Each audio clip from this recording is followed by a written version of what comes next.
Hey, what's going on, guys? It's Ryan here from Game Essays, and an idea just popped into my head that I had to get out into a video following this final trailer for Tears of the Kingdom. Now, many creators and many people just dissecting the trailer have speculated that time travel is likely going to play some role in Tears of the Kingdom.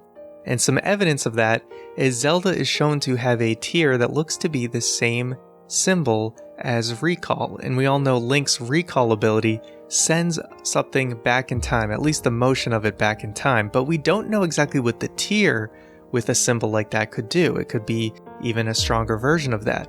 And when Zelda is falling, when we see footage of that in the latest trailer, she has something in her hand that she's grasping, and we see it glow yellow, and people are speculating she has one of the tears in her hand.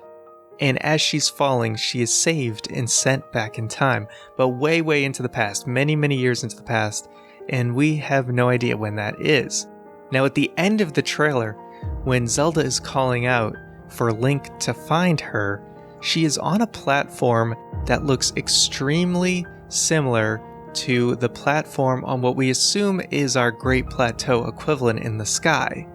But she seems to be on that exact platform, but years in the past, because that platform is not in the sky. It looks to be pretty close to the ground, not very high up. We can see things around her that seem to be at a higher elevation than her. So we assume she is in the past when the Zonai still lived amongst the lands of Hyrule. So now my theory comes in, because now I start to think back about the murals that we see in the title reveal trailer. We couldn't really make sense of those at the time, but I remember distinctly that we see one of Zelda falling. So we assumed at the time that this was either detailing events of the past or was some sort of prophecy. And we see another mural where Zelda and this goat-like figure, I'm just going to call him the goat, they're cupping hands, and it's like they're working together in some way, and that there's two tears above them. But then that got me thinking, if Zelda is being sent back into the past in some way, then maybe these murals are not prophecy exactly, but actually literally telling events of the future, because Zelda is back in time and is able to tell these Zonai figures what happens in the future. So they are literally detailing what happens. So that mural of Zelda falling is literally talking about how she fell and went back in time with the power of the tear. And the fact that Zelda and the goat figure are cupping hands, each with a tear above them, we know that Zelda has a tear with her back in time. And the goat figure we can see in an image in the final trailer looks to also have a tear of his own, and even possibly the same tear as Zelda, and Zelda just took hers back in time with her. So it's two of the same tears existing in the same time. It may not be the exact same, but there's even a chance that it could be, because it seems like it's the same color, but we don't know for sure.